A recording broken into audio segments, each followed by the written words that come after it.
Friends, welcome to my YouTube channel. Friends, DDA जनसाधारण आवास योजना 2025 में शामिल द्वारका सेक्टर 14 के 241 ईडब्ल्यूएस फ्लैट्स पे स्टे लगवाने के लिए द्वारका सेक्टर 14 के ही एमआईजी अलॉटीज पहुंच गए दिल्ली हाई कोर्ट। और दिल्ली हाई कोर्ट में यह केस लगाया कि हाँ भाई, इन फ्लैट्स पे स्टे होना चाहिए क्योंकि ये फ्लैट जो है हम खरीदेंगे ऑक्शन में अपने सर्वेंट्स के लिए। तो आज इस केस की हियरिंग हुई। तो फ्रेंड्स, इस हियरिंग में क्या हुआ, फ्रेंड्स पहले मैं आपको बता देता हूँ कि जो भी बातें हैं इसका अभी मेरे पास रिटर्न में कोई प्रूफ नहीं है, कोई डॉक्यूमेंट्री प्रूफ नहीं है। अभी ऑर्डर जो है दिल्ली हाई कोर्ट की वेबसाइट पे अपलोड नहीं हुआ है, तो इसलिए मैं आपको बता देता हूँ जो भी बातें हैं ये हो सकता है कि गलत हो। कल को ऑर्डर आ जाए तो ये मत कहना कि हाँ भाई आपने गलत बता दिया, गलत हो सकती है, ये मैं आपको क्लियर कट बता दे रहा हूँ।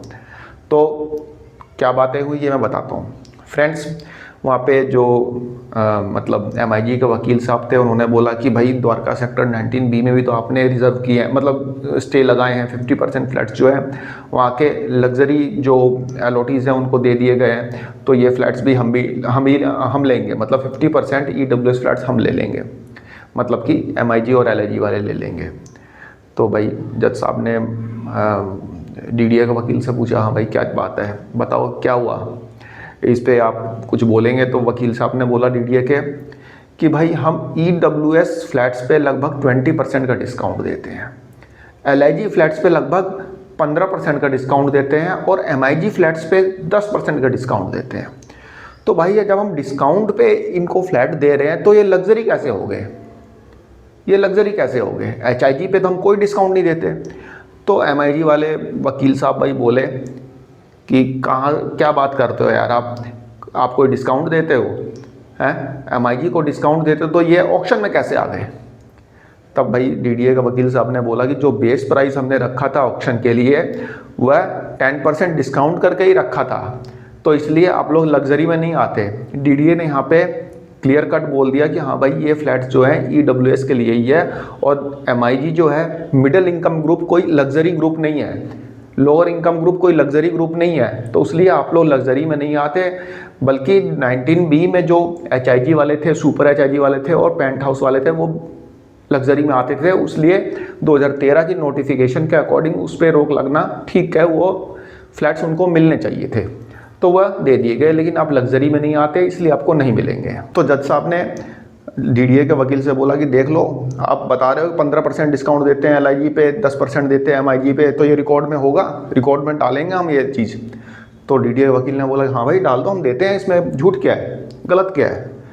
तो भाई जज साहब ने आज कोई फैसला नहीं दिया, उन्होंने अपना फैसला जो है रिजर्व रखा, डिसीजन कोई नहीं दिया है। कल तक आपको ऑर्डर की कॉपी मिल जाएगी, दिल्ली हाई कोर्ट की वेबसाइट पे देखेंगे तो आपको ऑर्डर मिल जाएगा।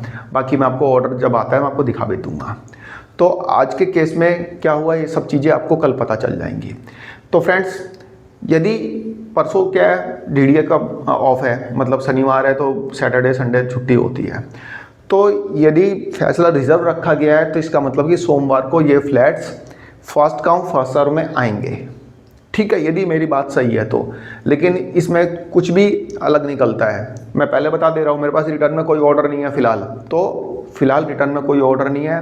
तो प्रीवियस भी जो भी मैंने आपको बातें बताई थी वो मैंने किसी ना किसी जानकारी के थ्रू ही बताई थी, वो सारी आपको पता ही है कि सारी बातें सही थी। तो यहाँ पे भी जिन लोगों ने हियरिंग सुनी है उन्होंने यही बातें बताई है और जज साहब ने फैसला यहाँ पर रिजर्व रखा है। अब इसका फैसला कब आता है इसका भी कोई अता पता नहीं है, लेकिन 99% ऐसा है कि भाई सोमवार को फ्लैट्स की बुकिंग होगी और 99% ये भी उम्मीद है कि इन फ्यूचर जब भी फैसला आया इसका, ये आएगा ईडब्ल्यूएस के फेवर में ही। इन फ्यूचर भी कभी भी आए, साल भर बाद, 6 महीने बाद, 3 महीने बाद, जब भी आए तो ईडब्ल्यूएस के फेवर में ही आएगा, क्योंकि एमआईजी जो है एक मिडिल इनकम ग्रुप है। दूसरी बात, यदि फैसला एमआईजी के फेवर में आ जाता है तो डीडीए के लिए ज़िंदगी भर की परेशानी हो जाएगी। क्यों होगी ये मैं बताता हूँ। उसी फैसले के अकॉर्डिंग लोकनायकपुरम भी चलेगा। आज लोकनायकपुरम में सारे एमआईजी नहीं बिके तो क्या हुआ, सारे ईडब्ल्यूएस नहीं बिके तो क्या हुआ, कल को बिकेंगे, लोग केस कर देंगे, क्योंकि उनके पास सामने एक रेफरेंस हो जाएगा ना। देखो भाई सेक्टर 14 में रोके गए हैं ना, तुम भी रोको। वो उसके बाद नरेला सेक्टर A1 से लेके A4 के पॉकेट 1A, 1B, 1C सब जगह LIG और MIG फ्लैट्स हैं। LIG नहीं, EWS और MIG फ्लैट्स हैं। बेशक वहाँ पे MIG फ्लैट्स बिके नहीं है, 2-4 बिके हैं, बिकते भी नहीं है वहाँ पे 1A, 1B, 1C में, ठीक है। कल को वो भी केस कर देंगे, हाँ भाई DDA हटाओ इनको, भगाओ इनको यहाँ से, EWS वालों को 50% खाली कराओ, हमारे लिए है। देखो सेक्टर 14 में फैसला आया था ना, तो वैसे ही वो भी करेंगे। उसके बाद नरेला के अदर पॉकेट्स जो हैं, पॉकेट 4 है, 7 है, 14 है, सब में यही हाल है, सब में यही चीज़ चलेगी, हर जगह यही दिक्कत आएगी। तो DDA भी कभी नहीं चाहेगा कि इन फ्यूचर उसके लिए कोई दिक्कत हो, क्योंकि उसके बाद अगला नंबर आता है कड़कड़डूमा का। कड़कड़डूमा में भी EWS फ्लैट्स और MIG फ्लैट्स ही हैं। कल को MIG वाले बोलेंगे भाई EWS तो हम लेंगे, 50% हम लेंगे क्योंकि ये मेरे नौकरों के लिए होंगे, तो कड़कड़डूमा की वैल्यू रहेगी। तो DDA भी यहाँ कभी नहीं चाहेगा कि ये फ्लैट्स MIG वालों को मिले। बेशक यहाँ पे DDA को फ़ायदा होगा क्योंकि ऑक्शन में जाएंगे फ्लैट्स तो DDA को फ़ायदा ही होना है, लेकिन DDA चाहेगा नहीं क्योंकि उसके लिए ज़िंदगी भर का सिरदर्द बन जाएंगे ये फ्लैट्स, यदि फैसला MIG के फेवर में आ गया तो यहाँ पे फैसला MIG के फेवर में मुश्किल है आना। जब भी आए EWS के फेवर में ही आएगा लगभग 99%। फ्रेंड 100% तो मैं कह नहीं सकता, जज तो उन्हीं मैं बोल दूँ। तो अपना सोच समझ के देखना। बाकी कल ऑर्डर की कॉपी आ जाएगी तो अपलोड कर ही दूंगा, ठीक है फ्रेंड्स। अभी भी बता दे रहा हूँ, जो बातें बता रहा हूँ मैं सुनी सुनाई बातें हैं, इसका मेरे पास कोई डॉक्यूमेंट्री प्रूफ नहीं है, ठीक है फ्रेंड्स।